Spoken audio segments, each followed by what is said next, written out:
أعوذ بالله من الشيطان الرجيم بسم الله الرحمن الرحيم قل إن كنتم تحبون الله فاتبعوني يحببكم الله ويغفر لكم ذنوبكم والله غفور رحيم صدق الله العظيم। মহান আল্লাহ রাব্বুল আলামিন তিনি আমাদেরকে শেষ নবীর উম্মত করে পাঠিয়েছেন। এটা আমাদের জন্য বড় সৌভাগ্যের বিষয়। আমাদের নবী সাল্লাল্লাহু আলাইহি ওয়াসাল্লাম তিনি এই রবিউল আউয়াল মাসে জন্মগ্রহণ করেছিলেন। প্রায় সময় দেখা যায় বিভিন্ন গ্রামে গঞ্জে হাটে বাজারে মিলাদুন নবী, ঈদে মিলাদুন নবী, তারা বলছে ঈদে মিলাদুন নবী, এই বলে তারা অনেক জলসা জুলুস করে। কিন্তু এই জলসা জুলুসের ভিত্তি কিছুই নেই। দ্বিতীয়তের ভিতরে এমন কোনো কথা হয় না যার দ্বারা উম্মতে মরহুমা পথ পেতে পারে, তাদের একটা হেদায়েতের উৎস হিসেবে কিছু করা যায়। আল্লাহ রাব্বুল আলামিন বলেছেন, কুল ইন কুনতুম তুহিব্বুনাল্লাহ ফাত্তাবিউনি। আল্লাহ বললেন, হে নবী বলে দাও, তুমি লোকদের বলে দাও, মানে যারা মুমিন বান্দা হয়ে থাকে, ইন কুনতুম তুহিব্বুনাল্লাহ, যদি তোমরা আল্লাহকে ভালোবাসো, যদি তোমরা আল্লাহকে ভালোবাসো তাহলে কি করতে হবে? ফাত্তাবিউনি, অতএব আমার অনুসরণ করো। এই আয়াতে যদি আমরা লক্ষ্য করি, আল্লাহ রাব্বুল আলামিন বলেছেন যে আমার ভালোবাসতে হলে, যে আমার ভালোবাসার দাবি রাখবে, সে যেন আমার নবীর অনুসরণ করে। এটা আমরা সাধারণভাবে জানি। ছেলে যদি মার ভালোবাসে, মা বলবে, দেখ বেটা তুই আমার কথা মতো চল। বাপ বলবে, বাবা আমার কথা মতো চল। বন্ধু বান্ধব তারে মানে তাকে বলে আমার কথা মতো চল। প্রত্যেকে তার অনুসরণ করতে বলবে যে বাবা তুই আমার দিকে চল, আমার অনুসরণ করে চল, তুই অন্য কেন অনুসরণ করবি কেন? কিন্তু আল্লাহ রাব্বুল আলামিন বলছেন, যদি তোমরা আল্লাহর ভালোবাসতে চাও, আল্লাহর ভালোবাসো, তাহলে আমার নবীর অনুসরণ করো, নবীর ইত্তেবা করো। আল্লাহ নিজের বললেন না কিন্তু যে আমার ইত্তেবা করো। তো আল্লাহ ইত্তেবা করার কথা কেন বল? সবাই তো আমরা বলি দুনিয়ার যে আমার ইত্তেবা করো, আমার অনুসরণ করে চলে, আমি যাবো সেই কথা মান। ওস্তাদ ছাত্রে বলবে, হ্যাঁ আমি যেভাবে বলি সেইভাবে শোন, সেই কথা মতো মেনে চল। এ কারণে যে একটা প্রশ্ন জাগতে পারে, মানুষ যার মেনে চলে, যার ভক্ত হয়, তার কিন্তু কথা শোনে, তার কথা শুনতে পারে। সে না শুনলে হবে না, হয় তার দেখবে, নয় তার শুনবে। এই যে ইন্টারনেটের জগতে বহু বক্তা বক্তব্য রাখছেন, তো কেউ হচ্ছে অডিও শুনছে, কেউ ভিডিও দেখছে, তো শোনা এবং দেখা কোনো কিছু হচ্ছে একটা নাকি? কিন্তু যদি বলা যায় যে আল্লাহ রাব্বুল আলামিনের কি আমরা দেখতে পাচ্ছি? তিনি বলছেন আমরা তো আল্লাহর কথা শুনতে পাচ্ছি না, আমরা আল্লাহ দেখতে পাচ্ছি না। তাহলে যার দেখবো আর যার মানে বলতে শুনবো, তাহলে তার মানতে হবে।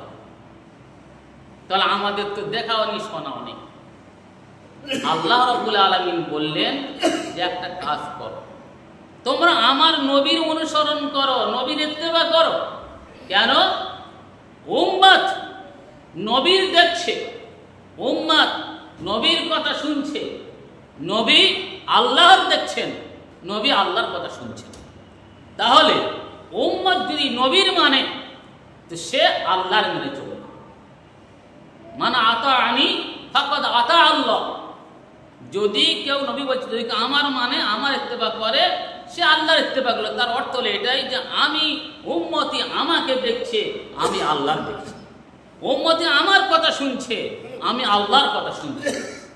কিন্তু আমরা কেউ শুনছি না, কিন্তু আল্লাহর কথা নবী শুনছেন। অতএব ইত্তেবা এ কারণে বলা হচ্ছে যে তোমরা আমার নবীর ইত্তেবা করো। তাহলে তোমরা কি করবে? এই আমার ভালোবাসতে পারবে। আর যদি আমার ভালোবাসো তাহলে কি হবে? ইউহিব্বুকুমুল্লাহ, আমি বলে দাও আল্লাহ তোমাদের ভালোবাসবে। তোমরা আমার ভালোবাসলে আল্লাহ তোমাদের ভালোবাসবে।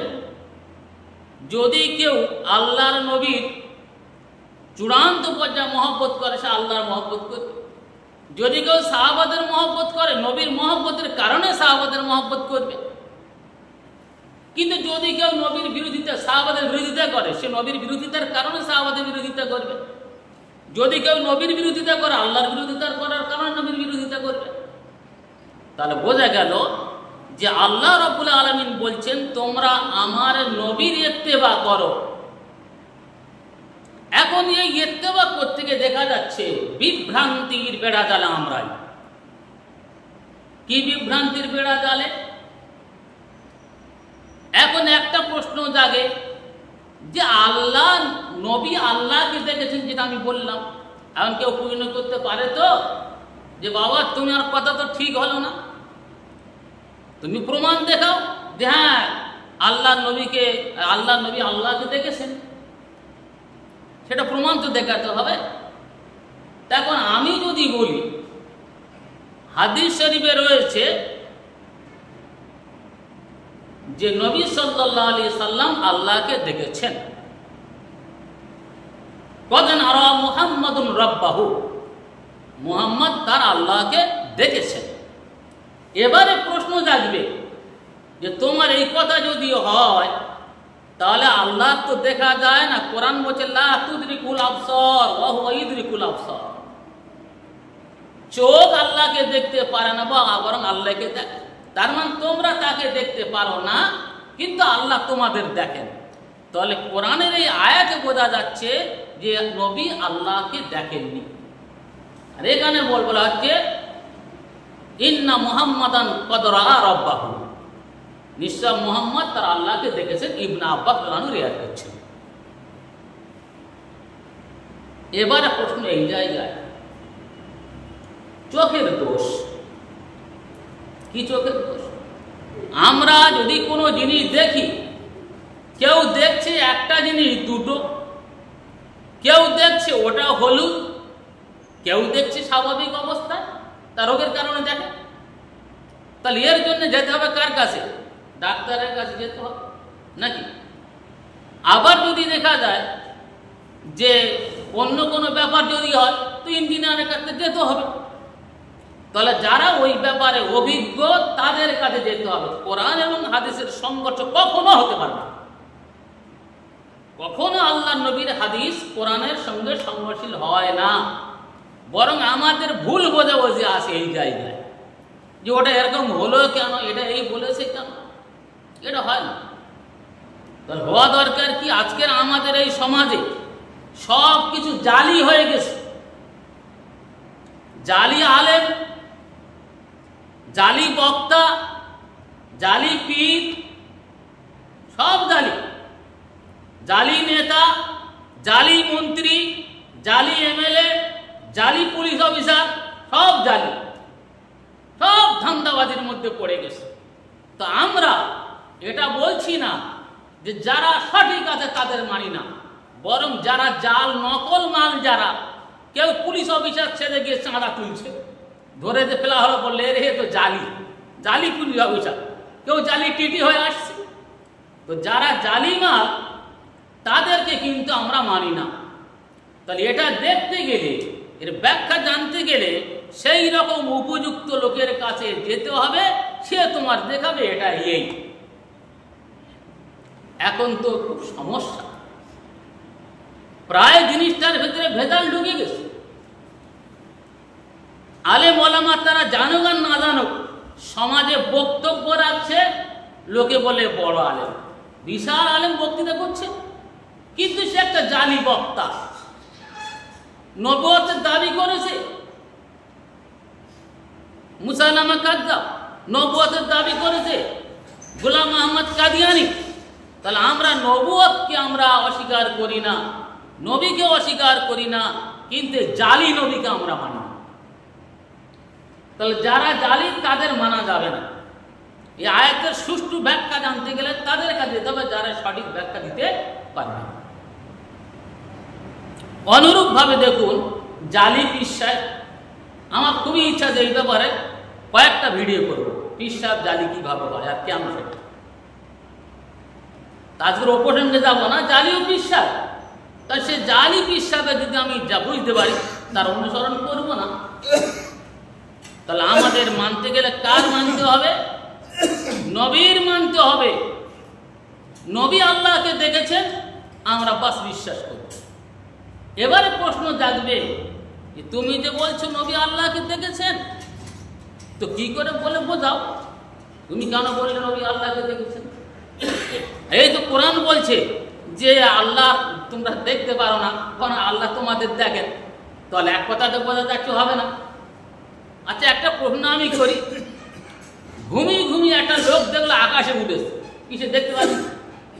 দেখতে পারতো নাকি? ঘুমিয়ে ঘুমিয়ে দেখতে পারে, ঘুমিয়ে ঘুমিয়ে মারামারি করছে, এটা দেখতে পারে, হয়। কিন্তু এখানে ঘুমানোর প্রশ্ন নয়, প্রশ্ন এই জায়গায় নবী আলাইহিস সালাতু ওয়াস সালাম যখন তিনি মেরাজে গেলেন, তিনি জান্নাত জাহান্নাম সব পরিদর্শন করেছেন। হাদিস শরীফে বলা হচ্ছে লোক যখন জান্নাতে যাবে তো জান্নাতীরা আল্লাহকে দেখবেন। এটা কি পারে দেখতে? সবাই বলবে হ্যাঁ তা দেখতে পারে। কেন? কোরআন তো বলে ওই কথা, চোখ দেখতে পারে না, বরং তিনি তোমাদের দেখেন, তোমরা দেখতে পারো না। তাহলে ও তো আবার দেখবেন কি করে? তাহলে যদি কিয়ামতের দিনে বিচার দিবসে যদি লোকেরা আল্লাহ দেখতে পারেন, তা নবী কেন দেখতে পারবেন না? তার অর্থ হলো এইটাই, দুনিয়ার চোখে তোমরা আল্লাহকে দেখতে পারবে না। মানুষ যখন মারা গেল তার দুনিয়ার কোনো চোখ নেই, এ চোখ কিন্তু পরকালের চোখ, সে সেই চোখ দিয়ে আল্লাহকে দেখবে। নবী আলাইহিস সালাম দুনিয়া বসে দেখছেন না, কোথায় দেখছেন? আর সে মহল্লায় গেলেন আল্লাহর কাছে, এ দুনিয়ায় বসে নয়, তো আল্লাহর কাছে দেখেছেন। তোর অসুবিধা কোথায়? অসুবিধা কোথায়? একটা কথা বুঝে নেওয়া দরকার।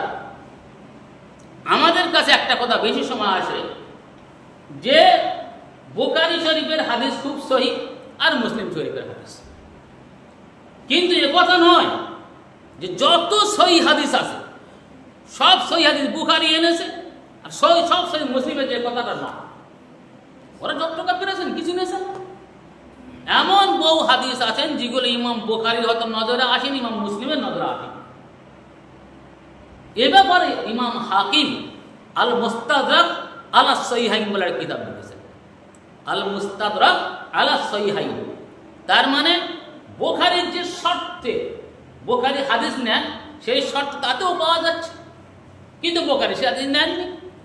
মুসলিমের যে শর্ত সেটা উনি নেননি, তার মানে সবটা উনি একত্রিত করেননি, যতটা পেরেছেন করেছেন। এরকম হাদিসে বলছে ইন্না মুহাম্মাদান কদ নারা রাব্বাহু, তার খুব সহিহ হাদিস যে মুহাম্মদ তার রবকে দেখেছেন। এবার আমরা একটু চিন্তা করে দেখি, আজকের আমরা আরেকটা প্রশ্ন করি, এর উপর আরেকটা প্রশ্ন এসে যাচ্ছে আমাদের। তোমরা অনেক কিছু বলো, তোমরা বলো মরে গেলে কবরে সাপ আসে, কবরে বিষে আসে, কেউ বলে কবর বিশাল চওড়া হয়ে যায়, কেউ বলছে কবর দুই দিক থেকে ভালো করে চেপে দেয়। কই, আমরা তো চোখে দেখতে পাচ্ছি না।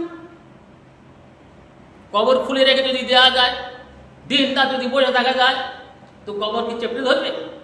কি এত প্রশস্ত হয়ে যাবে পুরো পৃথিবীটা চলে যাবে? তাহলে ওর পাশের কবরগুলো কোথায় গেল? তাহলে সেগুলো কেন দেখতে পারি না? সাপ বিচ্ছু কামড়ায়, সে কেন আমরা দেখতে পারি না? যা চোখে দেখা যায় না, তা মানা যায় না, মেনে নেওয়া যাবে না, চোখে দেখা যায় না। চোখে দেখা যাচ্ছে কি? চোখে দেখা যায় না। তাহলে আমরা একটা কথা বলতে পারি, ওই জিনিসটা কিন্তু পরকালের জিনিস। তুমি দুনিয়ার লোক তুমি পরকালে দেখতে পারবে না। যে ওই জায়গায় পৌঁছে গেছে সে সেই জায়গাটা দেখবে। এই জন্য হাদিসে এসেছে বুখারীতে, আদাতুল ইবাদিয়া সালিহিন মা লা আইনুন রাত ওয়ালা উযুনুন সামিআত ওয়ালা খাতারা আলা কলবি বাশার।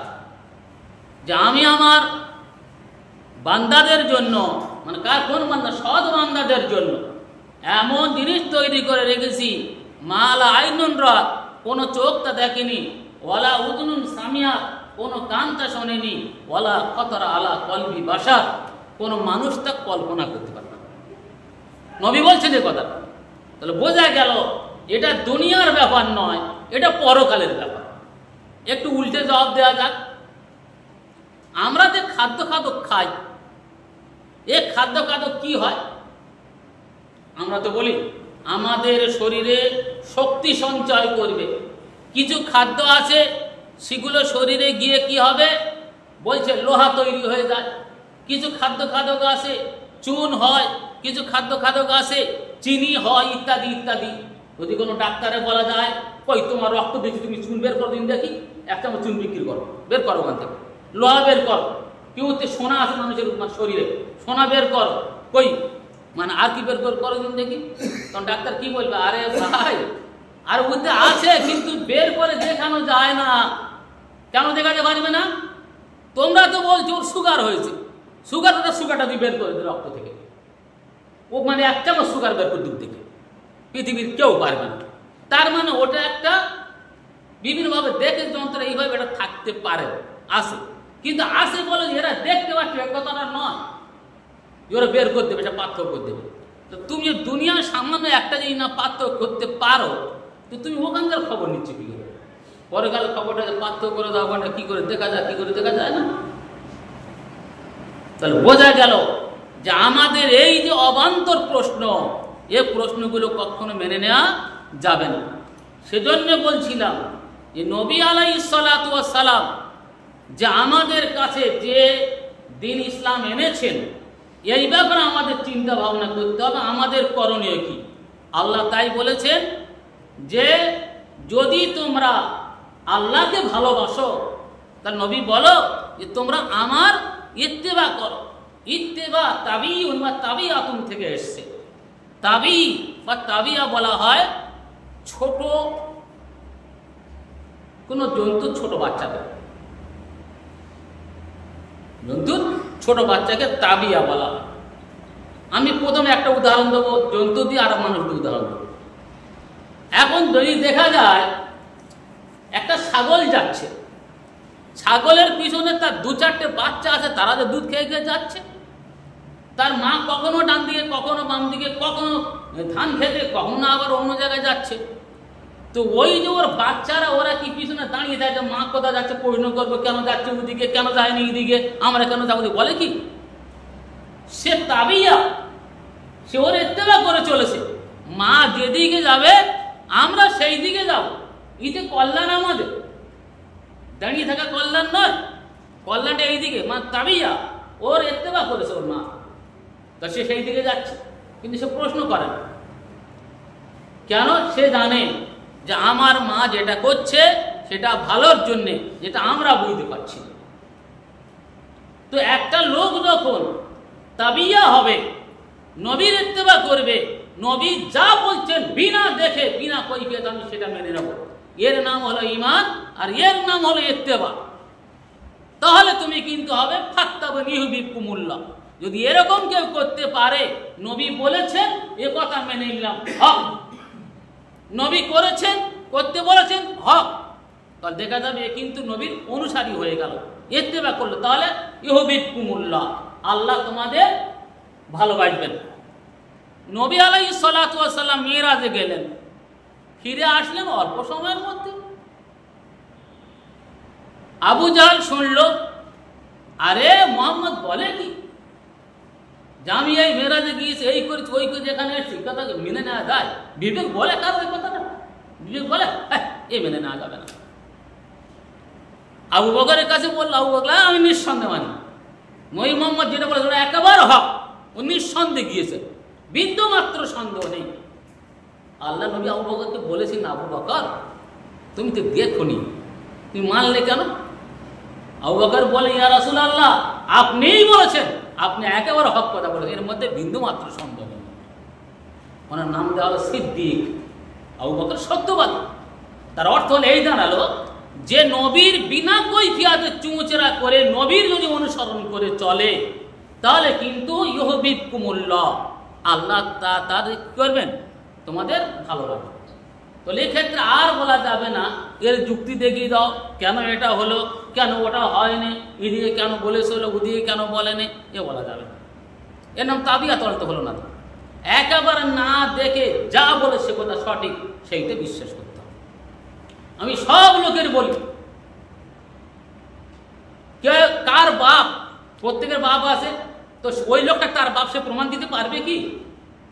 কি করে প্রমাণ দেবে তার বাপ? ওইটাই কি করে প্রমাণ দেওয়া কিন্তু অসম্ভব হয়ে দাঁড়াবে, অসম্ভব হয়ে দাঁড়াবে। তাহলে দেখা গেল কি তার মা বলেছে মানতে বাধ্য, ওটা আমার বাপ। হাজার লোক যদি বল না তোর বাপ না, সে বলে মিথ্যে পারি তুই, তার মানে এরা তার মা তাবি, তার মার ইত্তেবা করেছে, মা বলছেন সঠিক কথা, নবী যেটা বলেছেন সে কথাটা সঠিক। তবে যদি ওই জালিরা বলে নবীর কথা সঠিক জায়গায় রাখবো, জালিদের কথাটাকে বাদ দিতে হবে। জালিরা জাল কথা বলবে, এখন তো জ্বালিয়ে ভর্তি হয়ে গেছে। জালি এই জন্য যে যত রকমের জিনিস আছে বেনিমুনি বলে লোকেদের একটা আনন্দ দিলে লোকেরা বেশ মোটা মতো টাকা নিয়ে পকেটে ঢুকিয়েছিল, আমার মন আনন্দিত হয়ে গেল, ভালো টাকা পেয়েছি। এ তো জালি মৌলবীর দল, টাকা নিয়ে বক্তৃতা করেন, ছটফট করবে, বেশি টাকা চাই। অনেকে বলে হ্যাঁ চলবে না, আর তুই ভালো করে দেখ তোর এখলাস কোথায়, তুই টাকার জন্য বক্তব্য রাখতে এসেছিস, যা বলে দিল তাই শুনলো। এখন সব জায়গায় জালি ভরে গেছে, ও পীর সাহেবও জালি, আলেমও জালি, বক্তাও জালি। একটা গল্প আছে বুঝলেন, গল্প মানে এটা যে মানে সঠিক ভিডিও হতে পারে, এ ভুল হতে পারে, কিন্তু উদাহরণের কথা বলছি। এমন এক পীরের এক মুরিদ ছিল, মুরিদকে বলছে হুজুর আজকে রাত্রিরে আমি একটা স্বপ্ন দেখেছি। হিসাব বলে বল কি স্বপ্ন দেখিস? বলছি হুজুর আমি রাত্রে স্বপ্ন দেখছি যে আমার এই 10টা আঙুল আছে গুয়ে গুয়ে ডুবো না। বলে তুই গরম ভাব মরি বিয়া তো হান ধরো, আমি খাঁটিবি খাঁটিবি খাঁটিবি বুঝলে আমার বুঝতে এসছি, আমি খাঁটিবি। বলো হুজুর দাঁড়া, ছটফট করছিলাম, আমার সম্পূর্ণ কথাটা বলি। আচ্ছা বল। তা বলছে এখন আপনার হাত কিন্তু 10টা আঙুল আছে মধুতে, এখন আমি দেখছি যে আমি ওই আপনার 10টা আঙুল চুষতেছি আর আপনি আমার ওই গু মাখা আঙুল চুষতেছেন। কি বোঝা গেল? ওরা বলবে আমি হকপন্থী, বলবে বলবে কি আমি খুব সুন্দর সুন্দর পীর সুন্দর পীর। তার মানে এরকম জালি পীর ওই ঈদের গু চুষতেছে, কিন্তু বলতো আমি ওদিকে অনেক চুষতেছি, মধু চুষতেছি। সমস্যা প্রচুর পরিমাণে আছে। অনেকে বলে দেওবন্দিওয়ালারা এরা পিরিমুড়িতে মানে না, ভুল কথা। দেওবন্দি আলেম কেউ নিজে পিরিমুড়িতে মানে না, সবাই পিরিমুড়িতে মানে, তবে ওই জালিদের মানে না। যারা জালিগিরি করে তাদের কেউ মানে না। আজকাল এত জালি হয়ে গেছে আর কারো কিছু বলে দেওয়া যায় না, বিশাল অবস্থা জালি হয়ে গেছে। পীর সাহেবের এখন জালি এমন হয়ে গেছে যে এমন ভাবে বেনি বেনি বলবে লোকের মানতে হবে। দেখ আর ঠিক বলেছে, এমন কথা তো অন্য কারো কাছে শুনি না। পীর সাহেব দেখছে এমন, পীর সাহেব মুরিদদের বলছে যে আচ্ছা বাবারা তোমরা জানো আমি রাত্রে ঘুমাই না, কেন জেগে থাকি জানো? তো হুজুর আপনি বলুন আমরা জানবো কি করে। তা বলছে আরে বাবা আমি রাত্রে কবরস্থানে যাই, গিয়ে কবরের ভিতরে ঢুকে মুর্দাদের সঙ্গে গল্প করে আসি। আলহামদুলিল্লাহ কত বড় পীর। এটা পীর না জালি পীর? কোনটা? এটা জালি পীর। তার মানে কবরের ভিতরে মুর্দাদের খুঁজে বসে গল্প করতেছে। হয় যে জান্নাতের শাস্তি হয় আনন্দ পাবে, না জাহান্নামের শাস্তি পাবে। কোন এক জায়গায় ঢুকবে, সে ওর সঙ্গে একটু গল্প করতে আসতেছে, আর তোর সঙ্গে গল্প করি, হাদিসের সব। তার অনেক কিছু জিজ্ঞেস করার পর তার বলা হয় তুমি ঘুমিয়ে পড়ো, কি আমাদের সময় তোলা হবে। তো ও কি করতে জেগে আনতেছে, কি করে জেগে আর গল্প করতেছে। এ পীর সাহেবের দল, এরা দেখা পাক আর না পাক, এরা কিন্তু গল্পটা করবে অনেক দূরের গল্প। ওই জন্য বললো যারা সঠিক তারা সঠিক আছে, কিন্তু জালিগুলোকে মেনে নেওয়া যাবে না। প্রায় জায়গায় দেখা যায় আরে বাবা তোমাদের কবরস্থানে সব আযাব হচ্ছে গো, আমি দেখতে পাচ্ছি, আমি দেখতে পাচ্ছি আযাব হচ্ছে। কি করতে হবে হুজুর? পড়াশোনা করতে হবে, দোয়াদরদ করতে হবে না, এটা মুশকিল হয়ে যাবে। এ একটা বিশ্বাস, তার মানে ওর তো টাকা হবে ওর। এও ঠিক সেই ধরনের লোক, একটু বুজুর্গ বলে মানলো। এখন ডোম কার বলে বোঝো তো? ডোম যার সবাই সব মুদ্রা ফুদ্রা কাটাছাড়া করে, সব একটা ডোম মারা গেছে। তো দাফন করে এসে মৌলভী সাহেব কিছুদিন পরে এসে তার বাড়ি, তার বোন বলছে দেখো আমি দেখতে পাচ্ছি যে তোমাদের ডোমটা ন্যাংট হয়ে আমার বাড়ি এসে পুরো উলঙ্গ হয়ে আজ গা কাপড়টা কিছু নেই, আমার বাড়ি আজ রাত্রে এসছে। বলে তাই নাকি? বললো হ্যাঁ। বলে আরে আমার সঙ্গে 40 বছর ও ন্যাংট হয়েছিল, আমার বাড়ি আসতে পারে না, আর তোমার বাড়ি ন্যাংট হয়ে গেছে, তুমি কাপড় নেওয়ার ওর পরিয়ে দাও, দিল কাপড় নিয়ে চলে যাক, আর না কাপড়টা দান করে দাও। তার ও চাচ্ছিল হয়তো আমার একটা কাপড় দেবে, দিলে আমি বলবো ঠিক আছে, কিন্তু মেয়ে তারা চালাক, তুমি কাপড়টা নেই পরিয়ে দাও, ছেড়ে দাও। বর্তমান সময় ঠিক তাই।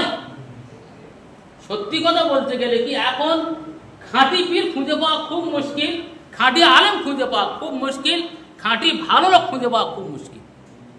এখলাসটা এত সহজ ব্যাপার নয়। আর কোন জায়গা আবার কবরে গিয়ে মুর্দাতে ধরে মুরিদ করাচ্ছে, কবরে মুরিদ করাচ্ছে আবার। আশ্চর্য লোক কত কিনা দেখবে। এরা গোমরা, এদের গোমরাহির কারণে পুরো সমাজ শেষ হয়ে যাচ্ছে। এরকম পীরেদের ঘাট ধরে বের করে দেওয়া, এরা শেষ করে দেবে সমাজটা। পীর সত্যিকার পীরের জায়গা আছে, এটা বলবো না যে পীর নেই, পীরের জায়গায় পীর রয়েছে। আমরা শুনেছি বাকুলি বলে একটা জায়গা আছে, হাওড়াতে গিয়েছি বাকুলি। তো ওখানে একজন মাজার আছে, বুঝতে পেরেছ? সুফি আব্দুল মুমিন, তার নাম হলো সুফি আব্দুল মুমিন রহমতুল্লাহ। তো সুফি আব্দুল মুমিন রহমতুল্লাহ আলম উনি প্রায় সময় দাদা হুজুরের বাড়িতে যেতেন, খাওয়া দাওয়া ওখানেই করতেন, খাওয়া দাওয়া করে। একদিন গিয়েছেন, খাওয়া দাওয়া বসে পড়েছেন, খেতে দিয়েছেন। সুফি আব্দুল মুমিন বলছে হজরত আমি খাবো না। কেন? আব্দুল মুমিন কি হলো? বললো হুজুর আপনি খেয়ে নেবেন, কিন্তু আমি খাবো না। আরে বাবা তুমি খাবে না, তোমার পীর মা রান্না করেছে। সুফি আব্দুল মুমিন বললেন হুজুর বুঝতে তো পারলাম, কিন্তু আমার পক্ষে খাওয়া ঠিক হবে না, আপনি খেয়ে নিন। বলে কেন? বলে একটা মেয়ে এসেছিল, সে মেয়েটা ঋতুমতি ছিল, মেন্স অবস্থা ছিল, এখন সেই মেয়েটা এসে এক পুরো গাল দিয়েছে। তো অবাক হয়ে গেছে, কি ব্যাপার? বাড়িকে জিজ্ঞেস করলেন কি তুমি রান্না করবে? বলে হ্যাঁ রান্না করবো। আর কে করে? বলে আমি কিন্তু একটা মেয়ে ভিক্ষে করতে এসেছি, আমি ভিক্ষে দেবো বলে চলে এসেছি, আর ওই জালটা বাইরে বেরিয়ে গেছে, মেয়েটাকে জাল ফেলে গেছে। তার মানে কি হলো? সুফি আব্দুল মুমিন ওলি কামেল ছিলেন, আল্লাহ তার কাশফ দান করেছেন, তিনি দেখা পেয়েছেন। তিনি বলছেন হুজুর এটাই দাদা দুধ দেখা পাননি, তাই তিনি খাচ্ছেন। আর কেউ যেন মনে না করেন দাদা দুধ ছোট করে দেখিয়েছে, না এটা হতে পারে। পীরের সকলের কাশফ ওই কথাটা মোটেই নয়। তাহলে দেখা গেল যে ওলি থাকবে তার মানতে হবে, পীরের মানতে হবে। কিন্তু জালি পীর যদি হয়, জালি টিটি যদি হয়, ওর মানলে তো সব সর্বনাশ হয়ে যাবে। জালি টিটি মানলে আজ আমাদের এই সমাজে 12 রবিউল উপলক্ষে বিভিন্ন লম্বা চওড়া হাদিস শোনানো হবে, এই লেখা থাকে ওই লেখা, কিন্তু কোনো হাদিসের কেতাবগুলো পাওয়া যাবে না, মন গড়া হাদিস। এইরকম বক্তার বক্তব্য শুনলে সমাজ কি বাঁচবে না সমাজ শেষ হবে? আবার এখন যে নিয়ম হয়ে গেছে, প্রথমবার চাঁদা তোলা, যে কে কত করে দিচ্ছ বলো? আগামী বছর গো 30 ডেক মানে বিরিয়ানি হবে। কে দেবে বলো? তার মানে আমি আমার দাওয়াতটা পাক্কা করে নিলাম যে আগামী বছর আমার দাওয়াত দেবে, টাকা তো কিছু হবে। আর এ ভণ্ড লোকেরা এরাও বুঝলো না যে আমাদের বেঈমান করে দিচ্ছে, দিন থেকে সরিয়ে দিচ্ছে, এরা ঠিক সেই পথে পড়ে গেল। তাহলে আমাদের কর্তব্য কি? কর্তব্য হলে যাচাই করতে হবে, সঠিক কথাটা জানতে হবে, কে সঠিক বলছে কে বেঠিক বলছে এটা জানতে হবে, বুঝতে হবে। তা নাহলে যে যা বললো সকলের কথা হো করে ছুট মারবো, এটা খুব খারাপ কথা। আমরা এই কথা জানি যে নবীর যে আদর্শ, এই আদর্শ অনুযায়ী আমাদের চলতে হয় আর চলতে হবে। কোরআন ওই কথাই বলেছে, কোরআন ওই কথাই বলেছে, লাকাদ কানা লাকুম ফি রাসূলিল্লাহি উসওয়াতুন হাসানাহ, তোমাদের জন্য রসুলের মধ্যে উত্তম আদর্শ বিদ্যমান। রসুলের যে আদর্শ, সেই আদর্শ গ্রহণ করতে হবে। এখন আমাদের দেশে এমন এমন পীর হয়ে গেছে, মেয়েদের হাতে হাত দিয়ে মুসাফা করতেছে এবং তার মুরিদ করতে হাতে হাত, একেবারে কট্টরভাবে নিষেধ, কট্টরভাবে নিষেধ এটা। তাহলে কি হবে? কোনো মেয়ের বাচ্চা হয় না, পীর সাহেবের কাছে গেলে তার কাছে থাকতে হবে, বাচ্চা হয়ে যাবে, দোয়া দরুদ করে দেবে, ভালো পীর সাহেব। ফতোয়ায়ে মাহমুদিয়া, আমি দেওবন্দ ঢাকা পড়েছি, ফতোয়ায়ে মাহমুদিয়া একটা মশলা লিখেছে মুফতি সাহেবের কাছে, মুফতি মাহমুদ সাহেবের কাছে, যে হযরত আমাদের এখানে একটা পীর আছে, সে পীর হচ্ছে কি যে মেয়ের ছেলে হয় না তার একটা দোয়া পড়ে দেয়, দিলে তার ছেলে হয়। কিরকম ওতে লিখেছে তাই, বলছে ওই মেয়েটা গেলে তার উলঙ্গ করে তার লজ্জাদান হাত ঘুরবে, কি একটা দোয়া পড়ে, সে দোয়া পড়তে গেলে হাত ঘুরছে, তারপর ছেড়ে দেয়, দিলে নাকি বাচ্চা হয়। এটা কি শরীয়তে আছে? মুফতি মাহমুদ সাহেব লিখেছেন শরীয়তে কোনো জায়গায় নেই, ওই রকম ভণ্ডদের থেকে বেঁচে থাকছে। এগুলো ভণ্ড, কিন্তু যারা ওরা বিশ্বাস করে এসে, একটা জিনিস দেখেন, ঈসা আলাইহিস সালাতু ওয়াস সালাম, ওর মার নাম কি? মারিয়াম। তো মারিয়াম, বড় ঘটনা আমি ছোট্ট করে দেবো, মারিয়াম একটা মসজিদে থাকতেন, ওনার খালু জাকারিয়ার কাজ ছিলেন। তো জাকারিয়া যখন চলে যেতেন তালা লাগিয়ে দিয়ে যেতেন, আবার ঘুরে এসে দেখতেন, কোন সময় দেখেন যে সময়কার ফল নয় সেই সময়কার ফল কিন্তু মারিয়ামের কাছে পাওয়া যাচ্ছে, যে ফল সে সময় হয় না কোনো জায়গায়, সেই ফল। তখন মারিয়ামকে জিজ্ঞাসা করছে যে আন্না লাকি হাদা, মারিয়াম এটা তুমি কোথা থেকে পেলে? হ্যাঁ, তোমার কাছে এই ফল কি করে এলো? অসময়ের ফল। ক্বালাত হুয়া মিন ইনদিল্লাহ, মারিয়াম বলে তো আল্লাহর পক্ষ থেকে, আল্লাহ দিয়েছে। তার মানে মারিয়াম কোনো নবী নয়, একজন ওলি, তার কেরামতি আছে, কেরামতি মানবো, তাই বলে তার কাছে চাইবো না। যে ওলি আমার দিবে, মাজারে গিয়ে বলে হুজুর দিন, আমার দিন, আমার সঙ্গে দেখা করবে, আজ রাত্রে আমি আপনার সঙ্গে মোজাবা করবো। বহু পীর সাহেবের দেখা গেছে, পীর সাহেব ভক্তদের দেখা গেছে মাজারে গিয়ে কান্নাকাটি করছে, হুজুর আপনার কাছে আমরা এসেছি, হুজুর আপনি রাত্রে আমাদের সঙ্গে দেখা করবেন, আমরা আপনার ফয়েজ চাচ্ছি, আমাদের কাছে যাবেন হুজুর। একেবারে চূড়ান্ত বেয়াদব। ও হুজুরে বলে যে হুজুরের সঙ্গে দেখা করবে। তাহলে মারিয়ামের মা, ঈসা নবীর মা মারিয়ামের তার কেরামতি ছিল। এই জন্য দেখা যায় যারা মারিয়ামের মেনে চলে খ্রিস্টানেরা, তারা তাদের গির্জা ঘরে তারা কি করে, মারিয়ামের ফটো দেশে আর হাত এরাম করে থাকে মারিয়াম। এ লোকেরা কি বলছে, মারিয়াম তুমি আমাদের দাও, তুমি আল্লাহর কাছে পেয়েছো, তুমি আমাদের দাও, আমরা তোমার কাছে চাচ্ছি। তো চাইতে হবে মারিয়ামের কাছে না আল্লাহর কাছে? চাইতে হবে আল্লাহর কাছে, মারিয়ামের কাছে নয়। মারিয়াম একটা কেবলমাত্র ওলি লোক, তার কিছু কারামতি জায়ের হয়েছে। এরা কোনো কবরস্থানে গেল বা কোনো মাজারে গেল, গিয়ে মাথা ঠাস ঠুকে মারলে, এক খাবার করে মারলো, মেরে বললো বাবা আমার ছেলে হয় না, তুমি ছেলে দাও। শিরক চূড়ান্ত পর্যায়ে ইমানের জন্য ক্ষতিকর, এটা শিরক। আরো কিছু জিনিস আছে আমাদের এখানে লোক ভুল বোঝাবুঝি করে। এই যে ঘুটিয়ারি, ঘুটিয়ারি গেছে কেউ? ঘুটিয়ারি গেলে বুঝতে পারি, ওখানে একটা পুকুর আছে, পুকুরের ধারে বিশাল আকারে অনেকগুলো ঘর বেঁধে রেখেছে।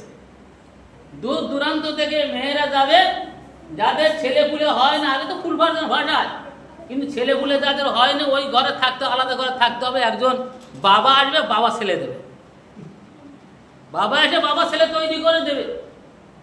লোক মেনে নিচ্ছে, তাই বেঈমান হয়ে যাচ্ছে। অনেক মেয়ে আছে যারা কোনো সাধকের কাছে গিয়ে, কোনো গণকের কাছে গিয়ে তার পায়ে গড় করছে, কিংবা কোনো ঠাকুরের মানে পায়ের তলায় গড় করে কোনো ওষুধ খাচ্ছে, কোনো কিছু চেয়ে নিচ্ছে, এরম করতেছে। অথচ তারা মনে করছে যে এই ঠাকুর আমার বাচ্চা দেবে, এই মানে ঠাকুর ছাড়া উপায় নেই। কিন্তু এটা শিরক, মারাত্মক রূপ শিরক। এটা ইমানের জন্য বিরাট খতরা। তা আজকে আমাদের যে মাজারমুখী করছে, মাজারে চলো, মাজারে চলো, মাজারে চলো, তোমরা ভালো থাকবে, মাজারওয়ালা সব দেবে। মাজারওয়ালার অবস্থা কি হচ্ছে? মাজারওয়ালা গান, সেটা আগে সে ঠিক কার মাজারে যাচ্ছে। আমরা সত্যিকারের বিভ্রান্তির মধ্যে রয়েছি। আমাদের সাধারণ লোকের বিভ্রান্ত করা হচ্ছে। আমরা যার ভালোবাসি সে হয়তো এমন ভুল করে যেটা আমরা তার বলতে পারি না, বলতে পারি না। ধরে নয় একটা কবর আছে, আমি আর বেশিক্ষণ বলবো না। ধরুন একটা কবর আছে, সেই কবরে দেখা গেল হঠাৎ কবরের মাঝখানে একটা গোলাপ ফুল। কি মনে হয়? ওই অলির কেরামতি নয়?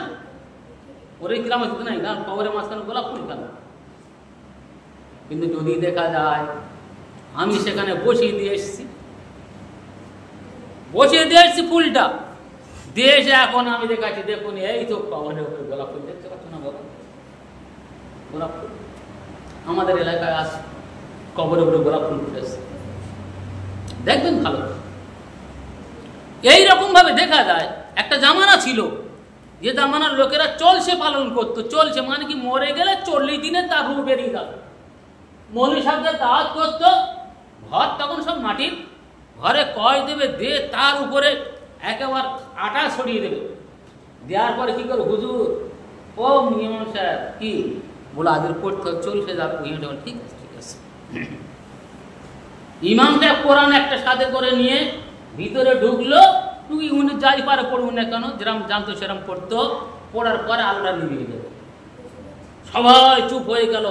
রু বেরোচ্ছে ওই সময়, কেউ কথা বলতে পারবে না, রু বেরোচ্ছে। কিছুক্ষণ পরে বলবো, ও মা আলোটা নিভে গেছে, জ্বালিয়ে দাও।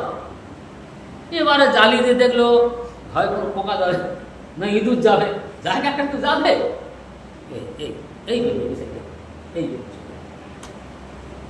এ ভণ্ডামি কতদিন চলবে, নোংরামি কতদিন চলবে? আমরা কি বুঝবো না যে আসলটা কি হচ্ছে? চলছে আমাদের কাছে ওই কাজ। নবীর আদর্শ থেকে যদি কেউ সরে যায়, তার সংস্রবে যাওয়া যাবে না। সেজন্য বললাম এই কথাটাই, ভণ্ড পীর আছে, ভালো পীর আছে, ভণ্ড আলেম আছে, ভালো আলেম আছে, ভণ্ড ডাক্তার আছে, ভালো ডাক্তার আছে, সব থেকে কিন্তু বুঝতে হবে। তাহলে আমরা ভণ্ডগুলো বাতিল করব, তার জন্য ভালো আলেমের সম্মান যেন নষ্ট না হয়। তার সম্মান নিঃসন্দেহে দিতে হবে, তার সম্মান সেখানে রাখতে হবে। যে উপযুক্ত পীর তার সম্মান জানাতে হবে, তাদের সঙ্গে দ্বন্দ্ব নয়। মান আদা ওয়ালিয়ান ফাকাদ আদাম বলছে যে আল্লাহর ওলির সঙ্গে শত্রুতা করবে, সে আল্লাহর সঙ্গে শত্রুতা করবে। তার মানে সত্যিকারের যারা ওলি তাদের সঙ্গে শত্রুতা নয়, এটা মনে করে রাখতে হবে। এখানে হাদিসের ব্যাখ্যা যদি লেখা মান আদা ওয়ালিয়ান আই আলিমান, যদি কেউ আমার ওলিমান ওই আলেম, উপযুক্ত আলেম, আলেম ও হাক্কানি, এরকম আলেমের কেউ শত্রুতা করে, বলছে ফাকাদ আদাম, আমার সঙ্গে সিদ্ধান্ত যুদ্ধ করার যুদ্ধের অনুমতি দিচ্ছে। তাই বলতে চাচ্ছি এটাই, অযথা আমরা যেন ওই ভণ্ডদের খপ্পরে পড়ে মহামূল্যবান ঈমানটাকে আমরা যেন নষ্ট না করি। আল্লাহ রাব্বুল আলামিন আমাদের সবাইকে যেন এর উপরে আমল করার তৌফিক দান করেন। ওয়া আখিরু দাওয়ানা আলহামদুলিল্লাহি রাব্বিল আলামিন।